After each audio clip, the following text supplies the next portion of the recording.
should one person look out for sector based investing or share based investing? मेरे को ऐसा लगता है ये सेक्टर्स अच्छे हैं उनमें We see influencers saying, I hate FD. This is why I hate FD. This is why I never invest in FD. You can see YouTube videos with such titles. What's the reality? 50% BSE top देश की 500 companies में से 250 ऐसी companies हैं जिन्होंने 1 रुपए की भी रिटर्न नहीं दी। कहाँ पे पैसा बनेगा, कौन से इंडस्ट्री में पैसा बनेगा, कौन से स्टॉक में पैसा बनेगा, वैसे ही कौन से एरिया में पैसा बनेगा और and with in that area कौन सी प्रॉपर्टी में पैसा बनेगा, आपको वो सीखना होता है। अंबानी ने $2 बिलियन 2009 में लगाए थे एंटिला में। उनके इंटरव्यूज है नहीं, but I really want a journalist to ask them, अगर आपने वही पैसे रिलायंस के शेयर में लगाए होते तो आप एंटिला का प्राइस इतना होता।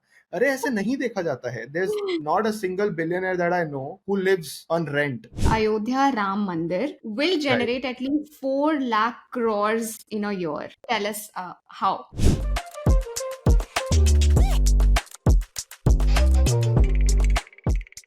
नमस्ते everyone, welcome to the curious podcast. और आज हमारे साथ है हमारे पर्सनल फाइनेंस के एक्सपर्ट सीए कनन भैल।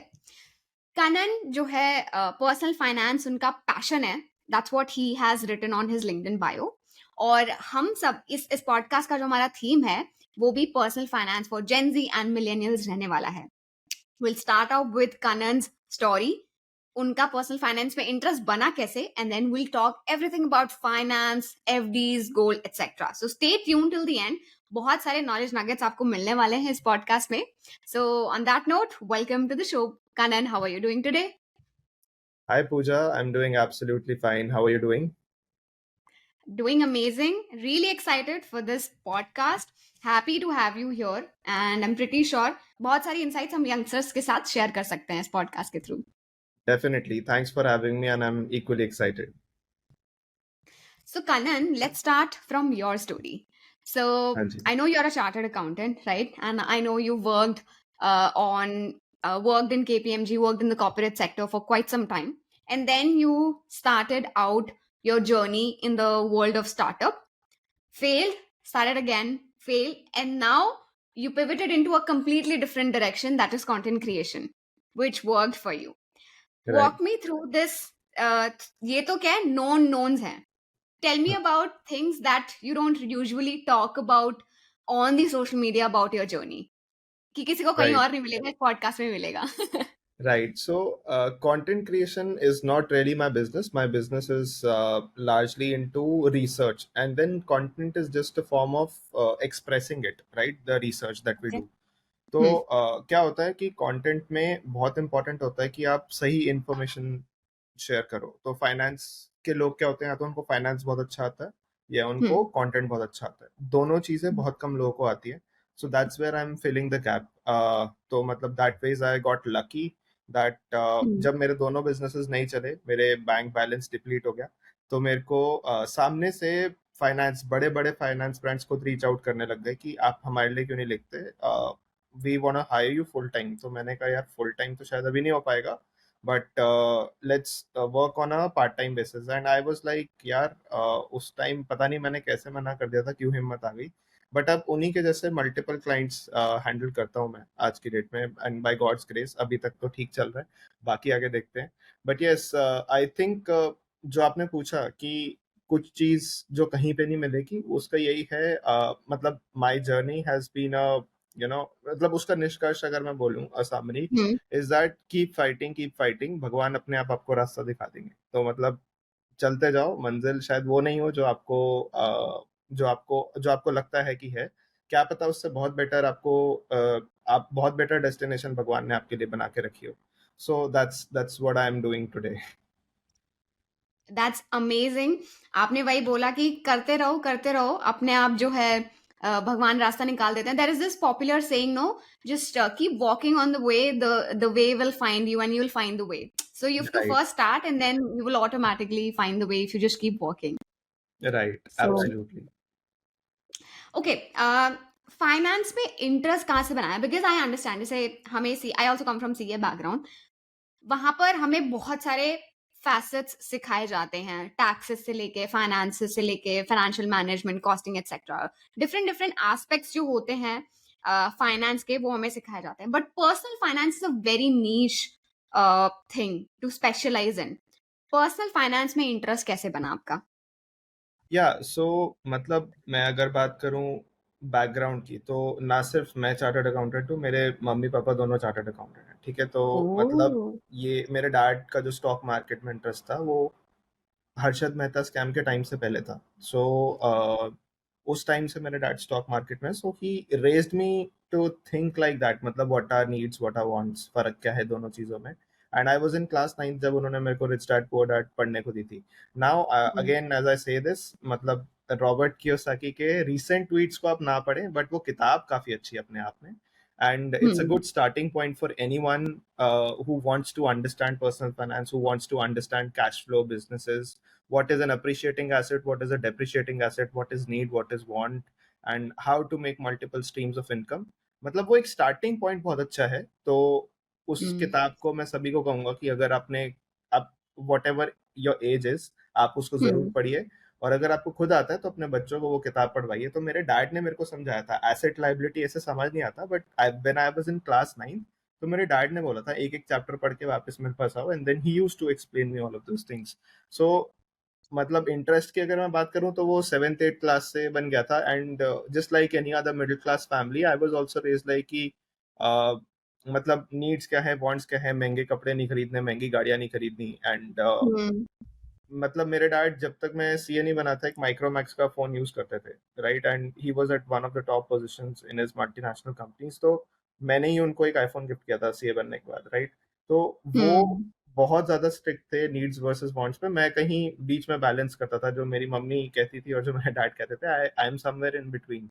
तो आई थॉट कि जब बहुत मतलब you need to spend something only when on wants or whatever you say, when it doesn't bother you, right?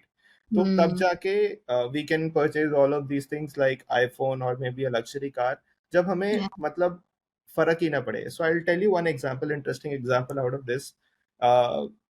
I think अगर हम मेहनत करें तो 70 लाख की गाड़ी खरीदना 5 10 साल के करियर के बाद कोई मुश्किल बात नहीं होती, 50,000 रुपए की ईएमआई पे आ जाती है, राइट। बट हुँ, आप मेरे को हुँ, एक बात बताओ, पूजा 70 लाख की गाड़ी एक खरीद ली, बट मैं आपको एक अंदर की बात बताता हूँ। I know a person who earns Mercedes, who owns Mercedes, right. हुँ, उसने हुँ, अभी उन्होंने अभी बेसिकली अपनी गाड़ी सर्विस सेंटर पे भेजी मर्सिडीज के, 3 से 4 लाख रुपए का बिल आता है। तो आपको 3 से 4 लाख रुपए सिर्फ सर्विसिंग पे हर साल खर्चा करने पे अगर नहीं, if it doesn't bother you, तो आप हुँ, ले लीजिए गाड़ी। Otherwise it's still a want, आप दूसरों को दिखाने के लिए, खुश करने के लिए ले रहे हैं, ठीक है। तो मतलब इतना ज्यादा उससे मतलब महंगा पड़ता है आपको एक गाड़ी को खरीदना, दैट वेज। हुँ, और आईफोन मैं देखता हूँ आजकल बच्चे नौकरी पे या आर्टिकलशिप पे लगे नहीं होते, पहले ईएमआई पे आईफोन ले लेते हैं। सो that is something that I would want the listeners to understand कि मतलब needs और wants को आपको कैटेगराइज करना आना चाहिए, और कोई खर्चा आपको तभी करना चाहिए जब आपको पता है कि इससे आपको बिल्कुल फर्क नहीं पड़ने वाला, राइट। हुँ, तो एक फोन तो आपको वन प्लस का या फिर सैमसंग का भी चल जाएगा, 20 15 हजार रुपए का फोन, राइट। आप हुँ, किस्तें आप लाख लाख रुपए, 1.5 1.5 लाख रुपए की बांध के बैठे हो, दैट इज नॉट राइट। तो वो हुँ, शुरू से ही मेरे को सिखाया गया था। And it was evident in my father's behaviour, even though he had a lot of money, but he always focused on putting it into the right kind of assets. तो मेरा हुँ, इंटरेस्ट वहां से जगा था। और मैं यही कह हुँ, रहा हूँ कि आज की डेट में अगर कोई सुन रहा है और ये गलतियां कर रहा है तो ना करे, और ये किताब जरूर पढ़े एक बार। हुँ। अच्छा कनन, जब मैंने भी फर्स्ट टाइम बुक पढ़ी थी, रिच डैड पुअर डैड, तो मन में आता है, हाँ यार, ये मेरे रिच डैड है, ये मेरे पुअर डैड है। आपके भी दिमाग में ऐसा आया था कि हाँ, ये मेरे रिच डैड है, ये मेरे पुअर डैड है? Like did you have 2 figures in your mind?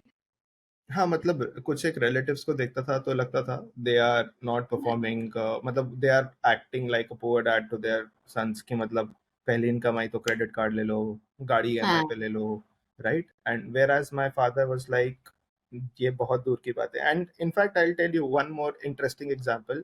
My father raised me in such a way that when I qualified as a chartered accountant, he gave me a check of 10 lakh rupees की, जा जो गाड़ी लेनी है ले लो, तूने मतलब आई promised you कि अगर तू पहली हुँ, बार में सीए बनेगा तो मैं तुझे दिलाऊंगा। मैंने कहा नहीं, मुझे नहीं चाहिए। तो मैंने उससे कोई हुँ, गाड़ी नहीं ली, मैंने वो चेक ही हुँ, नहीं लिया। मतलब so hmm, that's the difference in raising a kid also. कि hmm, so of course my dad, I consider him as the rich dad definitely. हाँ, बट उन्होंने बिजनेस नहीं किया, तो वो मेरे को बिजनेस भी अब करना सिखा रहे थे। तो he was the one who pushed me to move out of a job and try and explore entrepreneurship, because there is no responsibility which he had and I do not have. तो मतलब मैं definitely अपने हम्म। Dad को तो rich dad he मानता हूँ. नहीं, बहुत बढ़िया है, अमेजिंग है। Let's dive deep into the world of personal finance. uh, but before we do that, मेरे को एकदम से अभी ध्यान आया, जैसे आपने एंटरप्रेन्योरशिप में अपना ट्राई करा, that because your dad also pushed you should try, but after failure थोड़ा सा एक डर आ जाता है बिल्कुल. कि what did I do wrong, where did I go wrong, हाँ. Was there a different way to do this and be successful? What were your learnings from the failure that you faced in the two businesses that you started? So first business जो मैंने किया था उसकी market में मुझे लगता है need नहीं थी. पहले तो Okay. सबसे बड़ी प्रॉब्लम ये थी. ठीक है, तो Hmm. जब आप अपना पहला बिजनेस करते हो without venture capital and lot of money, then Hmm. you have to make sure that you are profitable from day one and scalable at the Hmm. same time as well. I was profitable, I made good money out of it, but it was very commoditized, and when you're running without venture capital you can't take a lot of risks and offer free services Hmm. to your clients. तो मेरी वो problem थी सबसे पहली कि market research होनी चाहिए. And मैं जो प्रोडक्ट बनाने की कोशिश कर रहा था वो वेंचर कैपिटल पे रन करने वाला बिजनेस था, वो पर्सनल कैपिटल पे जो थोड़ी बहुत ही होती है उस पे रन करने वाला बिजनेस नहीं था. We would have Hmm. To acquire 1000 2000 clients without charging them even 1 rupee to tell them Hmm. कि हाँ हम क्या चीज बना रहे हैं. राइट. Correct. तो सबसे Hmm. पहले तो वो गलती थी कि मैंने एक वेंचर कैपिटल बिजनेस को बूटस्ट्रैप बिजनेस बनाने की तरह ट्राई किया, तो वो जो करना ही नहीं चाहिए था. फिर दूसरा Okay. एक बड़ी प्रॉब्लम ये थी टेक की. तो आपको लगता है कि अगर आप एजेंसी को टेक आउटसोर्स करके अपना टेक बनवा लोगे, चाहे उस पर 5 लाख 10 लाख रुपए खर्चा करके कर लोगे, वो गलती होती है. You need to have a tech को फाउंडर जो उनसे करवा पाए बात. मतलब मेरे को Hmm. तो एपीआई वेपीआई पता ही नहीं था कि क्या चीजें हैं. And there are Hmm. tens of thousands of things when you are building a tech product. So I was trying to build an amalgamation of 99 acres, Policy Bazaar, Paisa Bazaar, all at Hmm. All and script box सिर्फ एक platform है. Hmm. और मजाक लग रहा है वो agency को आउटसोर्स करके बन जाएगा, नहीं बन सकता था. राइट. वो वेंचर Correct. कैपिटल वाला बिजनेस था और टेक इतना आसान नहीं होता, तो आपको उसके लिए टेक को फाउंडर होना जरूरी है. तो Hmm. मुझे ये समझ आया था लार्जली मेरी गलतियां थी. Hmm. Okay. Any words of wisdom for young entrepreneurs out there? Like, लगे रहो, keep learning from your mistakes. That is the most important thing, because if you मतलब इसमें एंटरप्रेन्योरशिप में यही है that you fail fast and learn fast and ultimately go on to the right direction. Once आप hmm. जो सोच रहे हो शुरू में वो कभी भी नहीं होने वाला आखिरी तक. मतलब जिस तरीके से आप सोच रहे हो आपका बिजनेस आगे जाएगा. सो इनफैक्ट मैं जेरोधा के फाउंडर्स की एक वीडियो सुन रहा था. वो कह रहे थे कि हम सोचते थे कि हमारे जिस दिन 10,000 कस्टमर्स हो जाएंगे ना, we'll feel like I have arrived in life. आज वो देखो वो एक एक साल में मिलियन मिलियन कस्टमर्स से ऊपर ऐड कर रहे हैं. They have over Hmm. 10 million customers. Right. So किसी Yeah. को भी पता नहीं होता कि वो कहाँ जाने वाले हैं, कहाँ तक जा सकते हैं. राइट. तो आपको लगे रहना है, बट हाँ आपको जब लग रहा है कि आप कहीं पे गलती कर रहे हो, करेक्ट इट Hmm. फास्ट. मतलब don't be impatient, have the willingness to experiment, but always this is a quality of a good entrepreneur who scales to a good level, that you Hmm. need to learn to you need to learn where you are going wrong and where to stop and where to be patient. right. तो वो आपको Hmm. चीजें समझना बहुत जरूरी है, वो experience के साथ ही आती हैं. Hmm. Right. ये एक्चुअली आपने बहुत अच्छा इंसाइट दिया है कि where to be patient and where to be not, because usually you will find that most founders they are very impatient people, but they are patient in understanding की rewards कब तक आएगा. When it comes to execution they are very impatient कि नहीं ये जल्दी करना है, जल्दी से करना है, but in terms of expecting the results they are very patient there. So Absolutely. okay, let's talk about personal finance. So assume that this podcast is being listened by a person like Gen Z or millennials हैं जो भी बिल्कुल start कर रहे हैं. So explain personal finance. How is it different from investing, financial planning, personal finance? So see, personal finance, first of all, it's very personal. And कोई blanket recommendation अगर आपको दे कि ये म्यूचुअल फंड खरीद लो या फिर इतना Hmm. allocate equities में कर लो, that is not the right way. Personal Hmm. finance, as I said, is very personal and it depends upon कि आपको कहाँ कितना पैसा लगाना चाहिए based on your behavior, based on your Hmm. situation in life. Say for Hmm. example, I am invested close to 50 to 70% in equities today, right? So Hmm. should I be doing that if I have to go from 1 year from now, I have to go and pursue education outside India, for which I'll Hmm. need 1 crore rupees? So should I be invested that much in equities? The answer is no, because Hmm. equities are volatile. एक साल में market 20-30% भी correct होती है, और जब मेरे को पैसा चाहिए होगा, मेरा पैसा ही आधा हुआ होगा, तो मैं कैसे बाहर पढ़ाई Hmm. करने जा पाऊंगा? सो इन दैट करेक्ट। केस अभी 50-70% मेरा इसलिए ठीक है क्योंकि मेरे को ये पैसा अगले 20 साल तक, 15 साल तक शायद नहीं चाहिए। लेकिन Hmm. अगर मेरे को 1 साल बाद, 3 साल बाद, 5 साल बाद भी ये पैसा चाहिए, तो मेरी 70% एलोकेशन बहुत गलत है, राइट? तो Hmm. पर्सनल फाइनेंस, एक तो आप किस इंस्ट्रूमेंट में लगाते हो, बहुत सारे इंस्ट्रूमेंट्स है जो आपको समझने की जरूरत है, और Hmm. मेरा बिहेवियर किस तरीके का है। अगर मैं फाइनेंशियली थोड़ा बहुत लिटरेट हूँ, तो मैं समझ सकता हूँ इक्विटी एक वॉलेटाइल नेचर की है, and Hmm. I can sustain that volatility. But अगर मैं फाइनेंशियली इतना लिटरेट नहीं हूँ और मैं सब Hmm. पार डिसीजन ले सकता हूँ in times of crisis, in times of 20-30-40% correction, जो हमें देखने को मिलता ही है हर 5-7 साल में मार्केट में, और ज्यादा ही इनफैक्ट हर 3 साल में देखने को मिलता है। तो Hmm. Personal finance, again as I said, is very personal, और आपको ये समझना चाहिए कि आप कहाँ कितना पैसा अपने गोल्स के हिसाब से लगाना चाहते हैं, Hmm. राइट? और पर्सनल फाइनेंस सिर्फ नंबर्स के बारे में एक एक्सेल शीट पे नहीं है, वो आपके बिहेवियर पे भी बहुत डिपेंड करता है। लाइक आई सेड कि आप कितना ज्यादा समझते हो किसी चीज को, कितनी आप वॉलेटिलिटी झेल सकते हो। सो I will say I am not a very big risk taker, right? तो मैं Hmm. बहुत ज्यादा इक्विटी में, मेरे डैड कहते हैं कि अभी उम्र क्या है तेरी, तू क्यों नहीं मिड कैप स्मॉल कैप में लगाता सारे पैसे अपने, तुझे Hmm. क्योंकि 50 साल की उम्र तक ये पैसा चाहिए ही नहीं। मैंने कहा नहीं, मेरे को शांति भी चाहिए। मैं नहीं देख सकता अपना पैसा 70-80% तक नीचे जाता हुआ। There are small cap stocks which went down like 90% in Hmm. In COVID, right? During COVID correct, मैं नहीं करेक्ट। देख सकता, चाहे मैं कितना सही हूं अपने थीसिस के बारे में, मैं वो चीज नहीं झेल सकता, राइट? तो मैं Hmm. एक हद तक, मेरे को स्टेबिलिटी चाहिए लाइफ में, तो मैं अपना पैसा Hmm. 8% प्री टैक्स वाले इंस्ट्रूमेंट्स जो हैं उनमें भी हाँ। पैसा लगाता हूँ। मैं Hmm. डेट फंड्स में पैसा लगाता हूँ। आज की डेट में मैंने डेट फंड्स में कम से कम 15%, 20% एलोकेशन करी हुई है। वो इसलिए करी Hmm. हुई है क्योंकि मेरे को शांति चाहिए, राइट? तो उस पे Hmm. भले ही मेरे को इन्फ्लेशन के आसपास ही रिटर्न मिलेगी, बट कोई बात नहीं, Hmm. शांति चाहिए लाइफ में, तो वो बहुत जरूरी है। So it is very Hmm. Personal. Whereas अगर कोई है, उसको इतनी समझ है, मतलब समझ तो वैसे मेरे को भी है, बट लेकिन वो कहता है कोई बात नहीं, देखी जाएगी, मैं हाँ। वापस इतने पैसे कमा लूंगा, या। तो राइट। मतलब वो उसके लिए ठीक है। ठीक है, तो वो 70-80-90% एलोकेशन कर सकता है उसका। लॉन्ग टर्म में शायद मुझसे 3% ज्यादा सीएजीआर निकल जाएगा, जो बहुत फर्क करेक्ट। देता है आगे जाके। बट कोई Hmm. बात नहीं, मुझे वो अगले 20-30 साल शांति से भी गुजारने हैं। So it's my personal Hmm. Call, मैंने जो अपने एडवाइजर से पूछ के लिया है, that is personal Hmm. Finance, if I have to Hmm. Explain it that way. Hmm.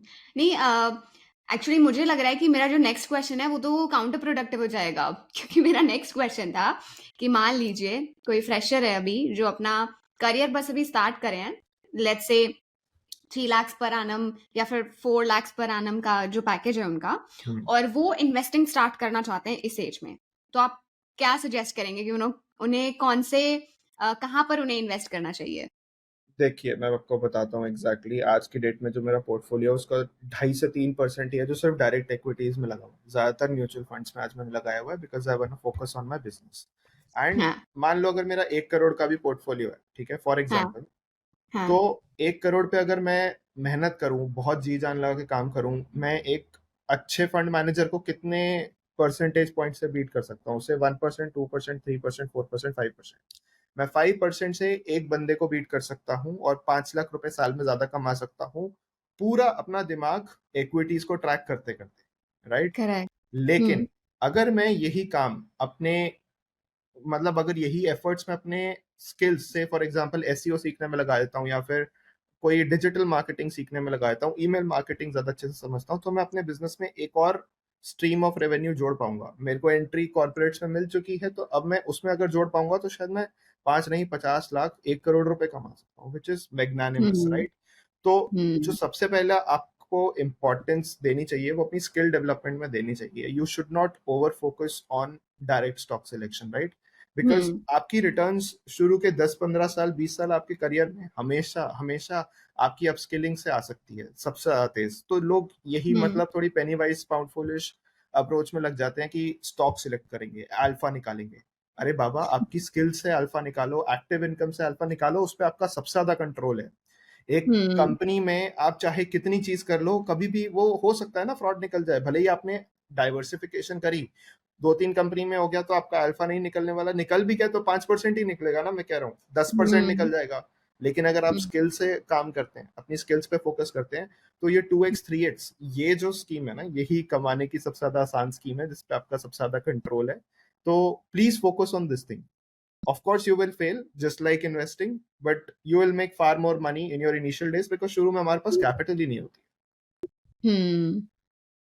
Very rightly said, मेरे को लग ही रहा था कि you will say that skills में इन्वेस्ट करो, बाद में जो Right. है अपना स्टॉक मार्केट। Absolutely. बाकी अगर हैबिट बिल्ड करनी है, as as I also tell a few of my students की हैबिट बिल्ड करनी है, तो कोई एसआईपी म्यूचुअल फंड में जो है you can start, if that's only for habit. But उसको भी निकाल के अगर अपने स्किल्स में इन्वेस्ट करोगे, that will give you much more returns than the investment in the stock market. Absolutely. Okay, इसी को एक्सटेंड करते हैं। You mentioned about investing, right, कि स्टॉक्स है, देयर इज डेट फंड,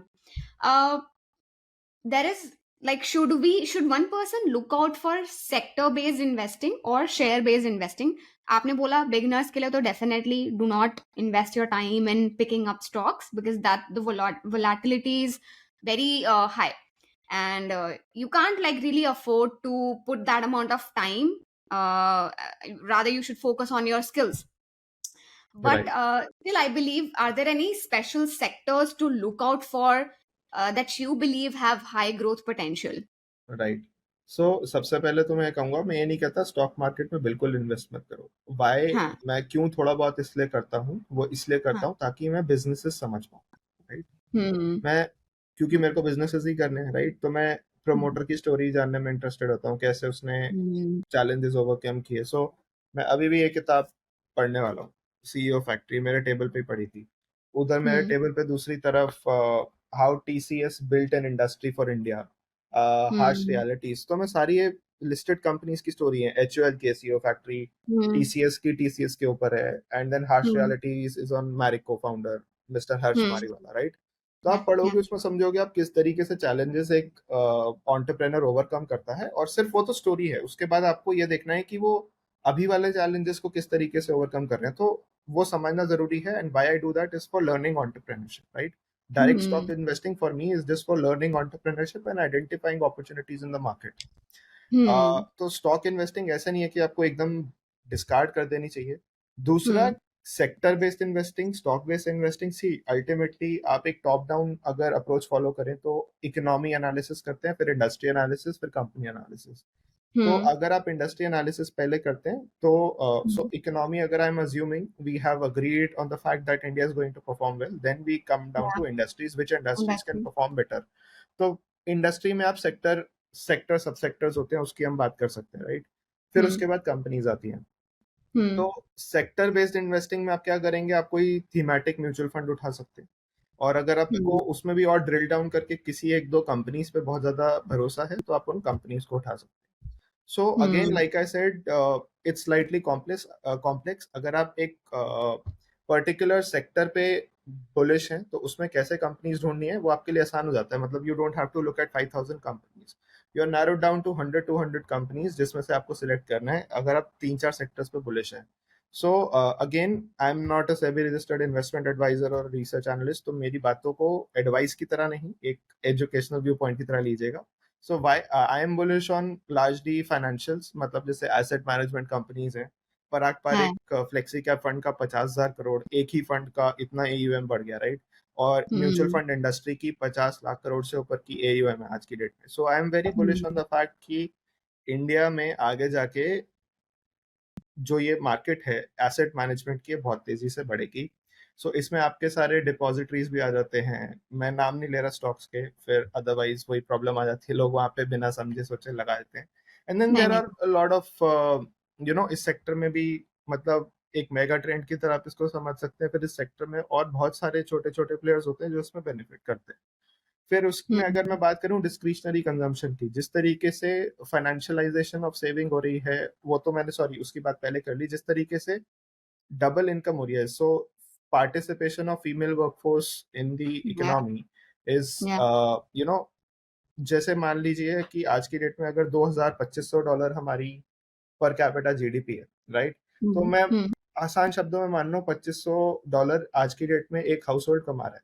एक हम्म एग्जाम्पल ले रहा हूँ, मतलब इसका ये मतलब नहीं है कि वो जीडीपी है पर कैपिटा तो ये इतना हाउस होल्ड कमा रहा है। तो आज की डेट में क्या है, हम देखते आ रहे हैं कि पापा ही कमाते थे, मम्मी काम नहीं हम्म करती थी। बट या अब हम देखते आ रहे हैं कि जो फीमेल पार्टिसिपेशन है वर्कफोर्स में वो बढ़ती जा रही है। तो हम्म एवरेज हमारी कितनी हो गई इनकम घर की? $5,000, राइट? तो हम्म पहला $2,500 था, वो बेसिक नेसेसिटीज पे जाता था, या रोटी कपड़ा मकान और एजुकेशन, राइट राइट? इन चीजों पे हम्म जाता था। अब मेरे पास $2,500 हर साल के एक्स्ट्रा है, तो मैं कहाँ हम्म लगाऊंगा? अच्छा दिखने में, अच्छा घूमने में, राइट? सो हम्म ये डिस्क्रिशनरी स्पेंड जो है ना, ये बढ़ेगा, मेरे को ऐसा हम्म लगता है। तो डिस्क्रिशनरी स्पेंड बढ़ने से ज्यादा सिटीज आएंगी, ज्यादा आपकी हम्म ये मूवी थिएटर वगैरह चलते हैं। कोई इन्वेस्टमेंट एडवाइस प्लीज हम्म मत लेना, इसको बहुत और डीप एनालिसिस वैल्यूएशन वगैरह करनी होती है। बट मेरा सेक्टर्स में मानना है ये सेक्टर्स आगे जाके चलने चाहिए, फाइनेंशियलाइजेशन और डिस्क्रिशनरी। तो हम्म आपने, अगर हम किसी भी, मतलब एक बहुत फेमस बुक है, उसमें लिखा गया है कि कभी भी एक इकोनॉमी में जब पर कैपिटा जीडीपी $4,000 से ऊपर जाती है, तो यही डिस्क्रिशनरी स्पेंड बहुत बढ़ता रहता है, और कुछ एक पर्टिकुलर मेटल्स की भी कीमत उसमें बढ़ती है, राइट? क्योंकि नई सिटीज बनती हैं, आप नया अच्छा हम्म मतलब मटेरियल खरीदना चाहते हैं, etcetera etcetera. Hmm so it is like that. तो हम्म इसलिए मेरे को ऐसा लगता है ये सेक्टर्स अच्छे हैं, उनमें विद इन कंपनीज फिर आप चूज कर सकते हैं। एंड कंपनीज भी चुनना मेरे को लगता है इतना आसान नहीं है, आप उसमें सिर्फ बेस्ट प्लेयर को चुन लें वैसा भी नहीं होता। अगर कोई स्पेशल या सिचुएशन अराइज होती है तो उसमें और हम्म अलग तरीके की इन्वेस्टिंग होती है, और अलग आपको ये समझना है कि स्पेशल सिचुएशन इन्वेस्टिंग कैसे होती है, तो आप द जॉयज ऑफ कंपाउंडिंग पढ़ सकते हैं बाय गौतम वैद। उसमें हम्म स्पेशल सिचुएशंस को लेकर अलग से एक हम्म सेक्शन है। सो अगेन आई एम सेइंग कि आप अपना पैसा मेरी बातों पे मत लगा दीजिए, आप हम्म शांति से पढ़िए, समझिए चीजों को, और उतना ही पैसा लगाइए जो आपको खोने में दर्द ना हो। क्योंकि आप पहले 5-7 साल तो सीखेंगे ही मार्केट, और उसके बाद भी आप सीखते ही रहेंगे। लेकिन पहले 5-7 साल बहुत क्रिटिकल होते हैं, वहां पे अपनी सारी हम्म कैपिटल आपको नहीं लगा देनी जिससे आपको सरदर्द होता रहे कि हाय रोज कितनी मार्केट बढ़ रही है घट रही है। आप अपनी स्किल्स पे हम्म फोकस राइट राइट राइट तभी मेरी फेवरेट अप्रोच जो इन्वेस्टिंग की है वो है कॉफी कैन डाल के भूल जाओ, मतलब दैट्स द क्योंकि वो ऐसा पैसा है जो शायद मुझे इमीडिएटली भी चाहिए भी नहीं, और ना मुझे मैं डेली बेसिस पे देख के कि यार आज मार्केट कितना गिरा है। It's been long since I invested, क्योंकि अभी मैंने सारी इन्वेस्टमेंट्स बंद करी हुई हैं। मैं अभी कुछ भी मेरा जो पुराना पैसा इन्वेस्टेड था वही है सिर्फ, दैट इज जस्ट कंटिन्यूइंग। तो अगर आप वो माइंडसेट भी रख सकते हो देन यू कैन स्टिल कि हाँ कर सकते हो आप, डाल दो पैसा और भूल जाओ। बाद में मतलब 10-15 साल बाद देखना उसका क्या हाल हुआ है। What are your thoughts on that? So absolutely it's a good way, but मैं वही लोगों को वापस रेकमेंड करना चाहूंगा, leave that job to a fund manager. आप म्यूचुअल फंड यूनिट्स हम्म लेके, अच्छे म्यूचुअल फंड्स अपने एडवाइजर से पूछ के लीजिए आपके लिए जो सही हम्म है।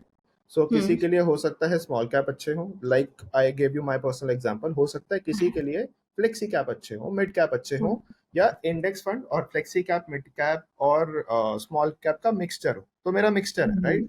वैसे ही आपके लिए अलग हो सकता है, आपके लिए मे बी आप 3% आपका एडवाइजर आपके लिए और अल्फा निकाल सकता है कि आपका बिहेवियर इस तरीके से है जो मुझसे बेटर है, राइट? तो एक एडवाइजर से पूछ के लीजिए, और फिर उन म्यूचुअल फंड्स पे जब तक आपका एडवाइजर नहीं बोलता तब तक टेके रहिए। Advisor of course fee based I am talking about, not कि जिसको बेचने पे ज्यादा कमीशन मिलती हो वो उस पे आपको रेकमेंड करे, right? Now the right problem right with coffee can, if you can see these days, is coffee can में ना वो वाले स्टॉक्स पे आ जाते हैं जो 12% से ग्रो कर रहे होते हैं और 125 की पीई पे चल रहे होते हैं, right? PE is price to earnings, मतलब ₹1 राइट कमाते हैं तो उनकी कीमत ₹125 चल रही है, और अगले साल हम्म 1.12 रुपीज कमाएंगे तो उनकी 125 के आसपास ही इंटू, मतलब इंटू 125 रहेगी अर्निंग्स।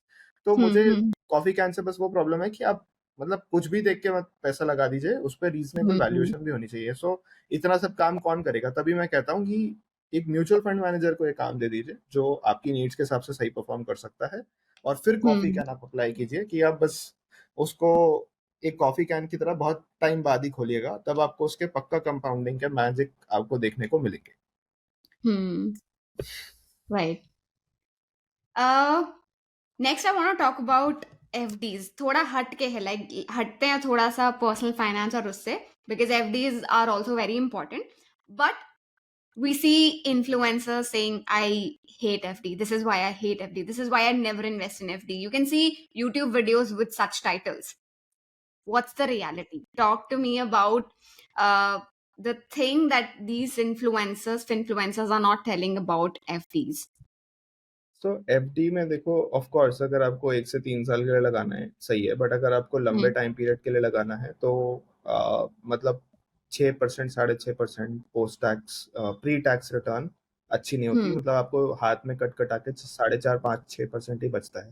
तो Hmm. मतलब वो सिर्फ इस बात के लेके गलत नहीं है कि मतलब एफडी से ऑफ कोर्स रिटर्न्स नहीं बनती हैं, बट आपकी Hmm. शॉर्ट टर्म नीड्स हो, आपको सिंप्लिसिटी चाहिए और आपको पता है इस टाइम के बाद Hmm. आपको मैच्योरिटी लेनी है, तो वो ठीक है.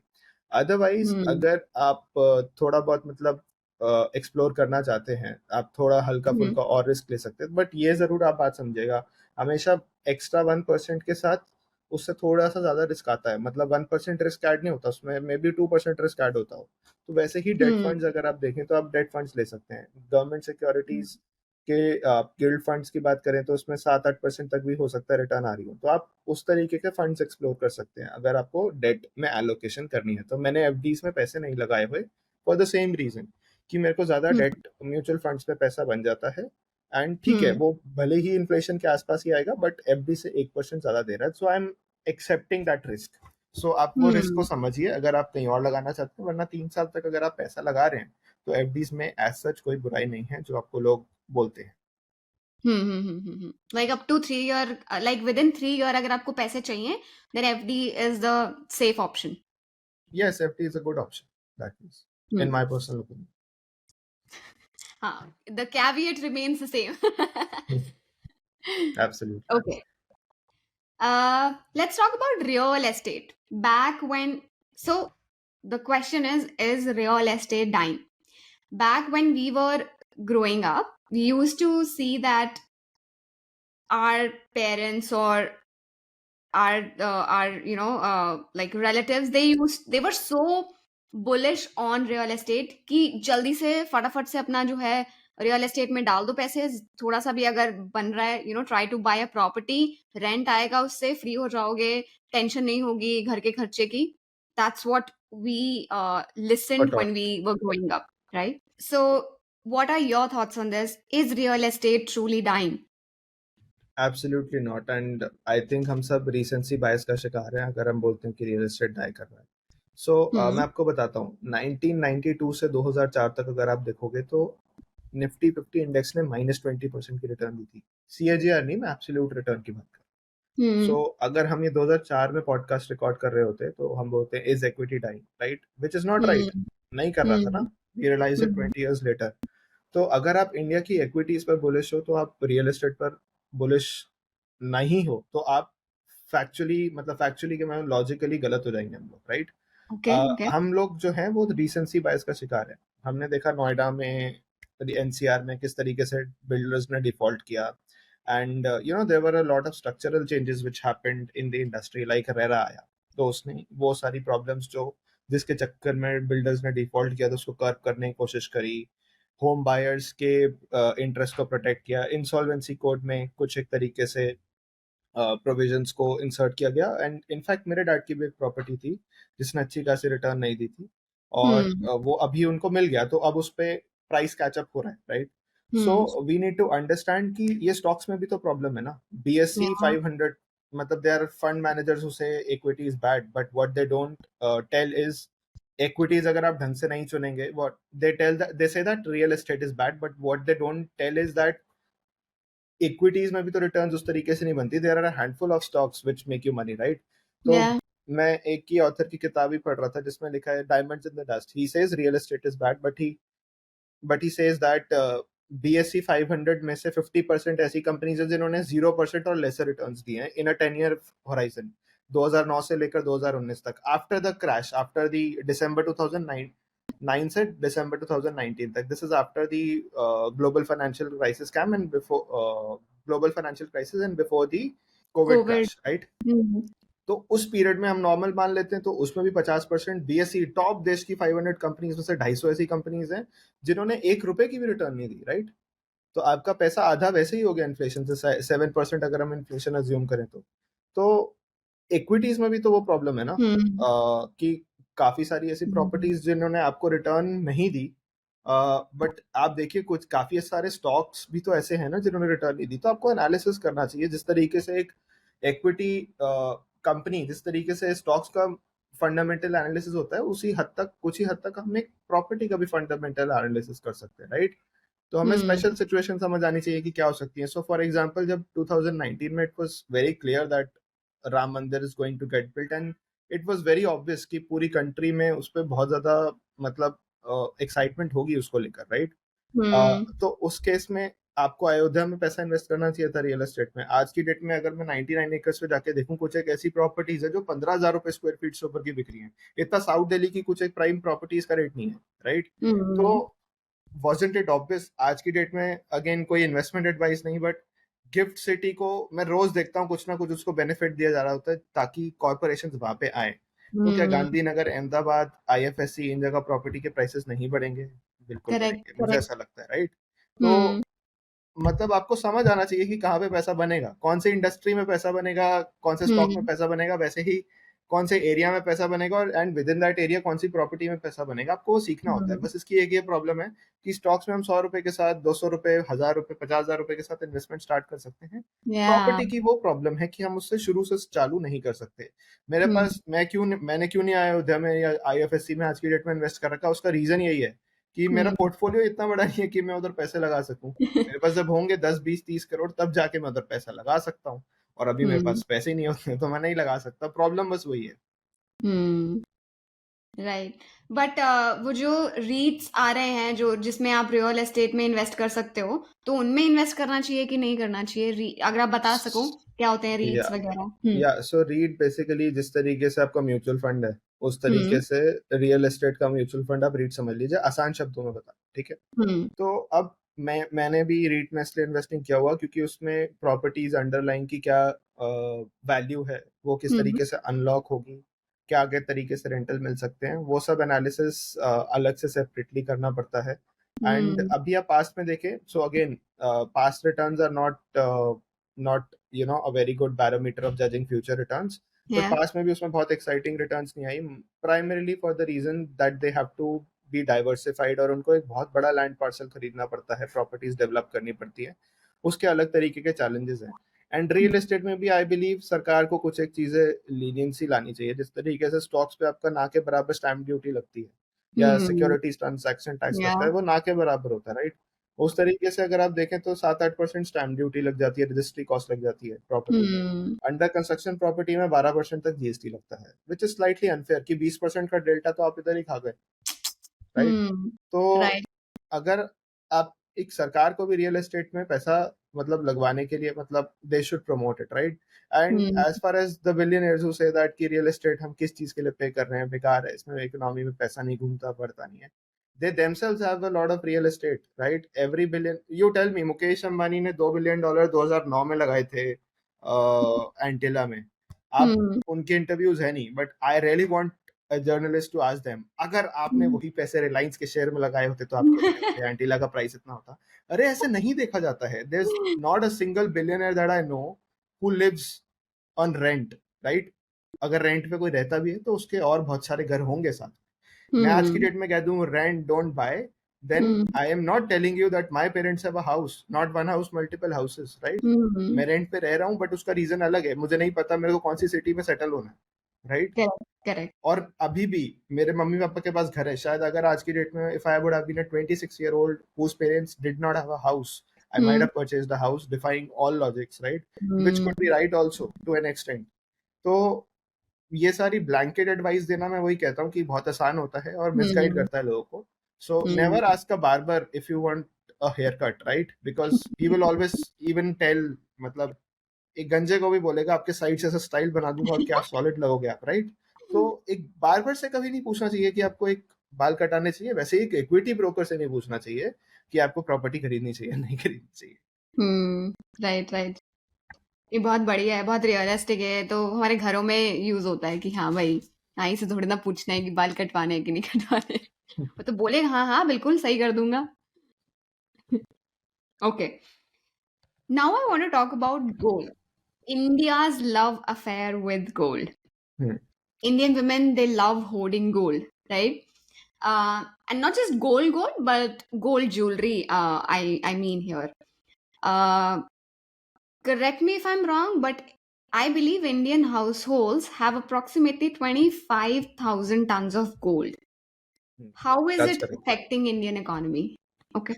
सी या एक तो इम्पोर्ट, हम ज्यादातर गोल्ड आई थिंक इम्पोर्ट ही करते हैं, राइट? Yeah. तो ऑफ कोर्स ये एक हमारे जो बैलेंसेस होते हैं, मतलब इसको मैं बहुत कंफ्यूज नहीं करना चाहूंगा ऑडियंस को Hmm. समझने के लिए कि capital Hmm. Current account deficit क्या होता है। बट ऑफ कोर्स आप कुछ खरीदते हैं, कुछ बेचते हैं, तो जो आप बेचते हैं वो एक्सपोर्ट होता है। सो Hmm. India earns a lot of, मतलब उनका जो करंट अकाउंट डेफिसिट होता है वो काफी हद तक हमारी आईटी इंडस्ट्री कवर कर लेती है। So that is Okay. Very very good thing for the Indian economy कि हमने आईटी एक्सपोर्ट सर्विसेज, हमने उस पर बहुत अच्छे से काम किया, हमारे एंटरप्रेन्योर्स ने, and Hmm. In fact TCS, Infosys, इन सभी ने। Hmm. बट क्या होता है, हम कुछ एक चीजें खरीदते भी हैं बाहर से, कुछ एक Hmm. चीजें नेसेसिटी होती हैं, like petrol is a necessity. हम Hmm. उसके बिना गाड़ियां थोड़ा ना चला सकते हैं, Hmm. Hmm. ट्रांसपोर्टेशन कैसे होगी? वैसे Hmm. उसी तरीके से गोल्ड है। गोल्ड की प्रॉब्लम यही है कि हम लोग इतना ज्यादा उसको इम्पोर्ट करते हैं, एंड Hmm. इंडिया के जो मतलब हाउस होल्ड्स के पास पैसे हैं, वो कहीं कंट्रीज के रिजर्व्स को मिला के, इतने रिजर्व्स, मतलब कंट्री के गोल्ड रिजर्व्स को मिला के नहीं है। आई थिंक अमेरिका के, मतलब I might be wrong, but मैंने कुछ टाइम पहले ही पढ़ा था, एंड मैंने सोर्सेस, करेक्ट सोर्सेस से ही पढ़ा था कि अमेरिका के गोल्ड रिजर्व से ज्यादा इंडियंस के पास, house hold, Indian house holds के पास ज्यादा गोल्ड है, मतलब it's Hmm. That massive, right? I तो read the same. Hmm. Right right है ना? तो मतलब हम कितना गोल्ड होल्ड कर रहे हैं, सबसे पहली बात तो ये, गोल्ड अच्छा एसेट है, उसकी मैं कोई बात नहीं कर रहा, it helps you curve volatility in times of uncertainty, और आप लॉन्ग टर्म बेसिस पे भी देखें तो गोल्ड ने अच्छा ही परफॉर्म किया है, ऐसी कोई बुरी बात नहीं है रुपी टर्म्स में, मैं डॉलर टर्म्स की बात नहीं कर रहा। उसके बाद Hmm. अगर आपको इन्वेस्ट ही करना है गोल्ड में, तो ज्वेलरी से Hmm. बहुत बेटर ऑल्टरनेटिव्स हो सकते हैं, जैसे मेकिंग Hmm. चार्जेस नहीं लगते आपके Yeah. फिजिकल गोल्ड में। Yeah. अगर आप बिस्किट्स या कॉइन्स लेते हैं उसमें मेकिंग चार्जेस नहीं Right. लगते हैं। हाँ, कुछ एक आपके ज्वेलर जरूर हैं जो उसमें भी मेकिंग चार्जेस लगा के बेच देते हैं, बट उनसे खरीदने की आपको Hmm. जरूरत नहीं है। सरकार ने एक नई स्कीम भी निकाली है जिससे आप पता कर सकते हैं आपका गोल्ड ऑथेंटिक है या नहीं, तो आप उसको अगर यूज करते हैं तो आपको पता चल जाएगा कि आपके जो बिस्किट या कॉइन्स है वो, उसकी कितनी प्योरिटी है, और वो सही में ऑथेंटिक है या नहीं गोल्ड। फिर Hmm. उसके बाद आप सॉवरिन गोल्ड बॉन्ड की तरफ एक्सप्लोर कर सकते हैं अगर आपको गोल्ड में इन्वेस्ट करना है। सी ऑफ कोर्स, मैं Hmm. जब ये बात बोलता हूँ तो कुछ लोग बोलते हैं तो क्या मैं अपनी वाइफ को ये बोलूँ कि वो मतलब गोल्ड बॉन्ड के सर्टिफिकेट हार की तरह लटका के टांगे? मतलब of course that's not the point. Personal consumption अपनी तरफ है, इन्वेस्टमेंट अपनी तरफ Correct. है, दोनों को कंफ्यूज मत कीजिए। जिस तरीके से इंश्योरेंस और इन्वेस्टमेंट को कंफ्यूज नहीं करना चाहिए, वैसे ही ये Right. चीज है।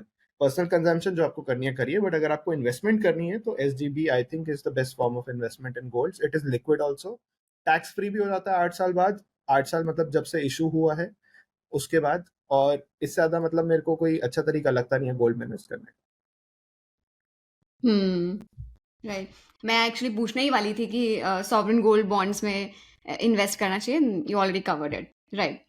सो लेट्स टॉक अबाउट, जैसे एक स्टार्ट ये भी है ना कि इंडिया के मंदिरों में बहुत सारा गोल्ड पड़ा हुआ है, का, right. Right? Let's extend this point, let's talk about the temple economy. Right You recently put out one tweet where you said that Ayodhya Ram Mandir will right generate at least 4 lakh crores in a year. Right Tell us how.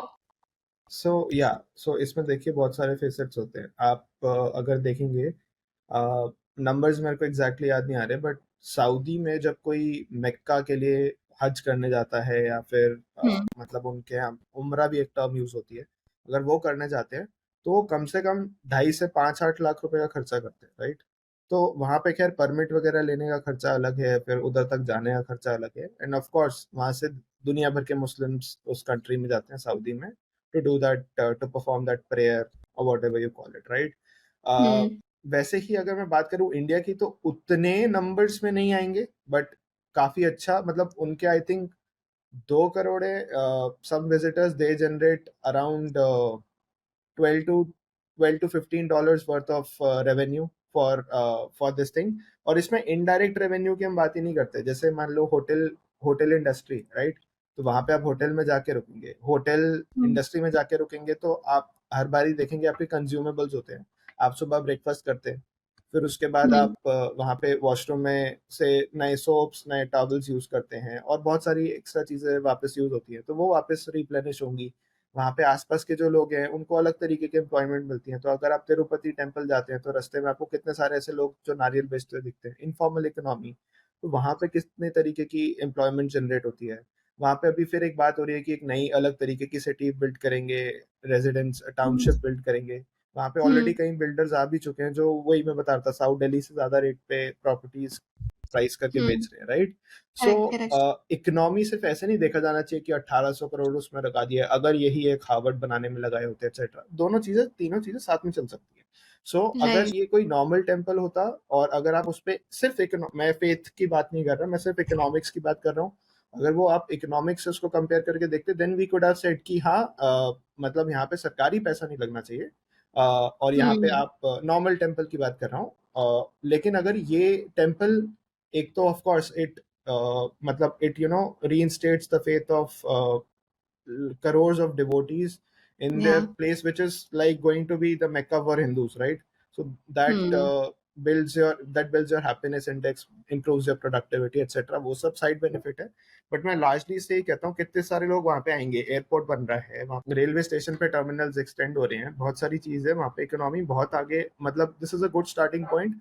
आगे इसको किस तरीके से market किया जाता है, किस तरीके से इसको आगे ले जाया जाता है, that depends a lot on it.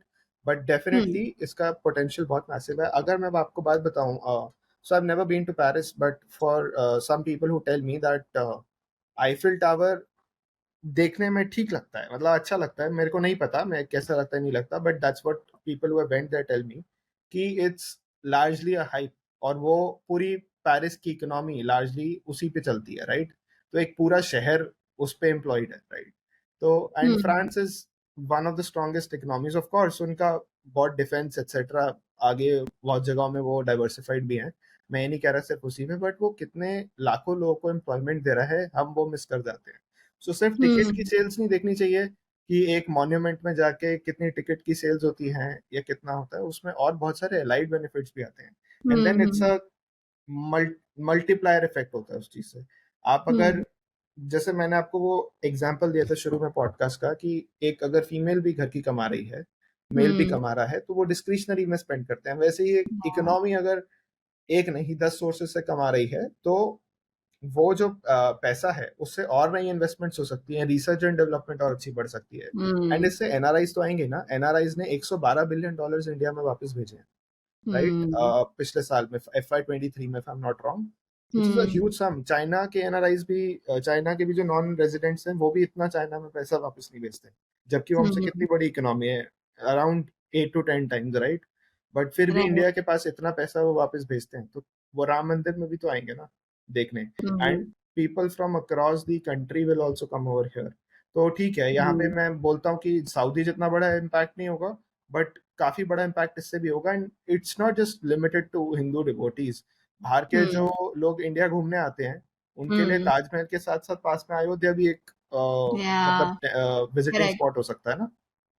हम्म काफी डिटेल आंसर था okay let's talk about UPI now UPI अच्छा है everybody is talking about that how it has literally revolutionized the way we make payments, right? And how it is transforming the digital economy. But is it promoting wasteful consumption? I'll give you the context for this, why I'm asking you this question. I read a report, I think it was published by Academy of Marketing Journal last year, published हुई थी. And उसमें the conclusion, the report was long, regressive analysis वगैरह करके, but the conclusion was that UPI usage has really impacted the impulsive shopping behavior of people. So, what are your thoughts on this? जी, ये तो होता ही है कि मतलब जब हम जेब से कैश निकालते हैं, तो हमारे दिमाग में 100 तरीके के थॉट्स आते हैं कि खर्चा करूं नहीं करूं, एक्सेट्रा एक्सेट्रा। बट हम जब प्लास्टिक मनी यूज करते हैं, तो हम्म। ठीक है, मतलब जाता हुआ दिखता नहीं है तो हम थोड़ा ज्यादा खर्चा कर ही देते हैं। ये एक साइकोलॉजिकल प्रॉब्लम है which I think we need to address at a personal level. But otherwise अगर आप यूपीआई की बात करो तो वो कितना रेवोल्यूशनरी है, मतलब इस पे मतलब कोई डाउट नहीं कर सकता। मैं अभी या राइट। वीकेंड पे लोनावला गया था, राइट, मुंबई से लोनावला गया था। It's a small hill station around 100 kilometres ahead of Mumbai. तो मेरे को रियलाइज ही नहीं हुआ कि मेरे पास कैश ही नहीं था। मैं वापस आया तो मैंने रियलाइज किया, जब मुंबई आके मैंने ऑटो वाले को पैसे देने थे तो मैंने रियलाइज किया यार पैसे नहीं थे मेरे पास, कैश नहीं थे। मैं हर चीज यूपीआई से कर रहा था, टोल टैक्स दे रहा हूँ तो मैं यूपीआई कर रहा हूँ, पेटीएम कर रहा हूँ, राइट। मैंने होटल का तो चलो ऑनलाइन बुकिंग ही कर ली थी। फिर उसके बाद मैं कहीं पे भी घूमने गया, गाड़ी में पेट्रोल भरवाया, कुछ भी किया, गाड़ी वाले को पे किया, सब चीज़ें मैं गाड़ी रेंट पे करके गया था तो मैंने सब चीज़ें यूपीआई करके करी थी। और वहाँ पे खाना खाया, चाय पी, पकोड़े खाए, कुछ भी किया, everything was done through UPI seamlessly. तो आप इस तरीके से ये भी तो देखो ना, एक तरीके से कि जहाँ पे कैश मतलब जहाँ पे लोगों के पास मतलब कभी कैश नहीं होता, या मतलब if you look at it from a wholesome perspective, कि कैसे लोगों के जनधन अकाउंट्स खुले, फिर उसके बाद कैसे यूपीआई एक तरीके से लीप फ्रॉग होता गया। सरकार ने भी हो सकता है सोचा ना हो कि किस तरीके से रेवोल्यूशनाइज कर सकता है पूरी पेमेंट्स हम्म। इकोसिस्टम को। तो कितना हम्म। सीमलेस हो गया है, एंड लास्ट माइल डिलीवरी तक के लिए ये कितना आसान है, मतलब लोगों के पास हम्म। पैसा पहुंचाना। कोई काउंटरफीट नोट्स की प्रॉब्लम नहीं, काउंटरफीट नोट्स एक अलग तरीके का रिस्क है मार्केट में। फिर उसके बाद कैश खो जाता है कई बार लोगों का, वो वाली कोई प्रॉब्लम नहीं। फिर उसके हम्म। बाद मतलब इट्स सो क्लीन, राइट, एकदम फिजिकल साफ मनी सुथरा, को प्रिंट राइट। करने का कॉस्ट हाँ, अलग है, दैट्स आल्सो। राइट, एब्सोल्युटली, मतलब 1 रुपए को प्रिंट करने, 1 रुपए को जो कॉइन को मिंट करने की कॉस्ट 1 रुपए से ऊपर की है, राइट। तो absolutely. While cash is important, मैं नहीं बोल रहा कि कैश नहीं होना चाहिए, बट वो इम्पोर्टेंट है। बट यूपीआई आप देख रहे हो किस तरीके से ट्रांसफॉर्म कर दिया पूरी, मतलब जिसको पढ़ना लिखना नहीं आता वो भी यूपीआई यूज करना जानता है। So it's hmm. Such a beautiful innovation, and that too bye a government institute, right. तो हम्म। डेफिनेटली मतलब वो होना बहुत जरूरी है, बट लेकिन हाँ, लोगों को अपना खुद माइंडफुल स्पेंडिंग करनी चाहिए, वो अलग चीज है। राइट। So वो जो है, it's a very personal choice. You should be very mindful of where you're spending and आपने starting में बोला था needs and wants का, just connecting it, back here, that analyze what's needed, what is something that you want, and उसके according plan your budget, plan your finances, right, right? And sorry to interrupt you, मैं एक चीज बोलना यही भूल गया था कि जब कैश था और यूपीआई बिल्कुल नहीं था तो एक पैरेलल इकोनॉमी चला करती थी, राइट, जो कभी रिकॉर्ड में आती ही नहीं, राइट। तो अब ये हम्म। इकोनॉमी रिकॉर्ड में आती है तो सरकार को ज्यादा समझ आता है कि कहाँ पे पैसा कितना खर्चा हो रहा है, राइट, कितने लोग कहाँ पे Right. किस चीज पे पैसा खर्चा कर रहे हैं, वो सरकार को ज्यादा अच्छे से समझ आता है। सो Correct. That is again a very good, you know very good victory for the economy, कि हम प्लानिंग उस तरीके से, असेसमेंट उस तरीके से हमारी सरकारें और हमारे एडमिनिस्ट्रेटर्स कर सकते हैं, because they have a better awareness of where people are spending, from where they are spending, which strata of economy they are from. So formalization of economy की तरफ एक बहुत बड़ा लीप फ्रॉग था, I would say, UPI. And यही आगे हमें और तेजी से ले जाता भी जाएगा। Of course there is a lot that needs to be done, but वो हो रहा है ना धीरे धीरे। So that's why I am saying कि एक बहुत जरूरी स्टेप है इकोनॉमी के लिए, बट हमें साथ साथ में खुद भी माइंडफुल स्पेंडर्स बनना चाहिए। Hmm. Absolutely. Uh, I'm going to end this podcast with something that you are also interested in about the Indian economy. So, we have a target of making India developed by 2047. What do you think about it? Is it achievable? What challenges are we going to face? Or do you think the future looks bright?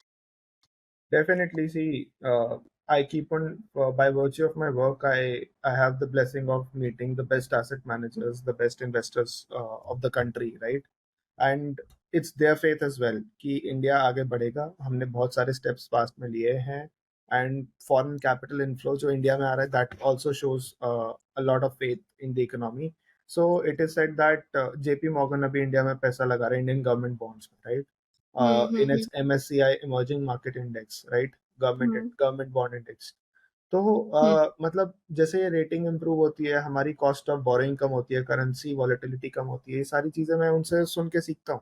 And हम्म मैं खुद से भी जो research करता हूँ उस पे ये तो लगता ही है कि इंडिया आगे जाके मतलब it's definitely India's if not the century तो डेकेड तो है ही, राइट? तो हम्म आगे जाके जो कुछ एक साल हैं डेफिनेटली बहुत अच्छे लगते हैं, एंड तभी हम इंडिया में पैसा लगाते हैं।